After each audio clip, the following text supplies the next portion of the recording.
L'émotion est toujours très présente sur le territoire, très vive, et je dirais qu'après les premiers jours où c'est surtout l'incompréhension du drame, aujourd'hui on est beaucoup plus dans la compassion envers les familles des victimes.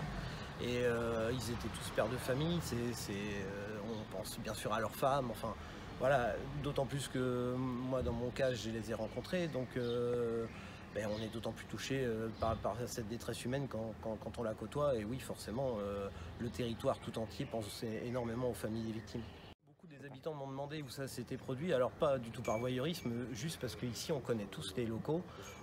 Et quand on dit ça s'est passé dans la partie administrative, bah oui, tout le monde me répond, le grand bâtiment gris rectangulaire, et tout le monde connaît, tout le monde a eu à un moment quelqu'un de sa famille qui a travaillé, voilà, on a forcément un lien très fort avec cette activité, et donc ça renforce encore un petit peu, je dirais, l'incompréhension de ce drame. Oui, celui-là, on peut déplorer qu'il soit passé en crise sanitaire, parce qu'effectivement, je pense qu'à ce que m'avait exprimé la population, il y avait surtout le besoin de se réunir et de communier laïquement, bien sûr, mais collectivement.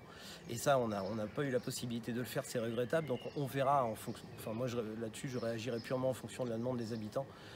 Si je sens qu'on m'en reparle, qu'il y a encore un besoin, et je pense que malheureusement, un tel drame va marquer longtemps le territoire, on organisera, même si c'est informel, même si c'est plutôt convivial. Enfin, on verra quel mode est sollicité par les gens, mais on essaiera de répondre à cette demande.